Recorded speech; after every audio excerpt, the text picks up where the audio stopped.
Hello everyone, my name is Hadil and today we're going to talk about undo. Well, this is the final video for this A to Z guide to my workflow in Blender, and I didn't really have anything with a Z other than Ctrl+Z, which is what I use always when creating anything in any software, not only in Blender, and definitely all of us do. It gets to a point where you want to undo things in real life when you're so used to it on your computer. And the only reason I wanted to do Ctrl+Z other than skipping the letter Z is because I wanted to show you how you can increase the number of undos in Blender, just in case you were wondering and in case at one point in your Blender journey you find yourself undoing to hit a wall where you can't undo anymore. I never increased my undo steps, just so you know, but I still want to show it to you. And I also want to talk to you about something a little bit different than undoing.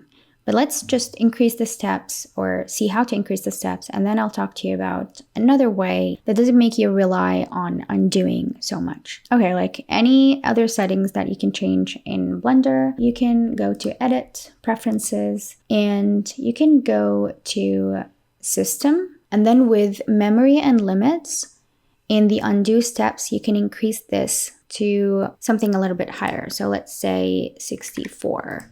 But the only problem with this, and the reason why I don't add it, is because it adds to the memory. And as it says over here, number of undo steps available and smaller values can serve memory.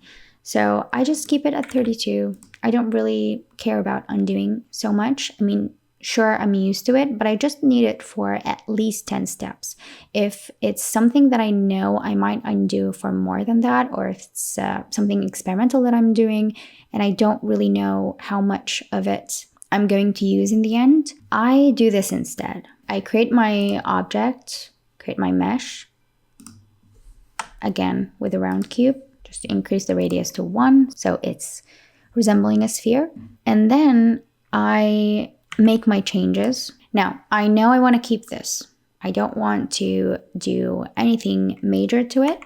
I just hit tab and then I duplicate it with Shift D, regular copy, and I hit escape so it doesn't really move from where it is. And then I hit M, new collection, and I call it backup or hidden or anything that you understand is going to not be a primary object of your scene.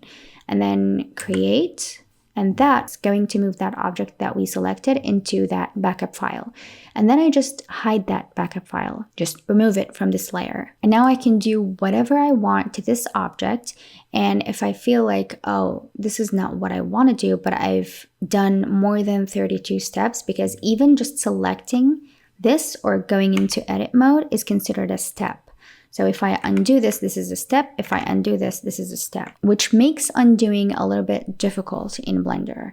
That's why I like to use this method to undo my work. So I do create backups of certain steps in my workflow. So if I'm, let's say, adding a displacement, and then I want to apply that displacement to this object. And now I have this object, but let's say I want to go back to what I edited before because I might have gone over the 32 and I don't want to just count it every time. I will never be able to keep count anyway. So I can simply go to this backup file or to this backup collection, copy this step and return to it. We can also rename it to step 1, and then we can duplicate this. So let's remove the backup or hide it. And then let's say this is step 2. Like I've reached a point that I like and I don't want to ruin it. So I can just Shift D to duplicate it, hit escape so I don't change its position, and then move to this backup collection. We don't need to add a new collection, just a backup collection.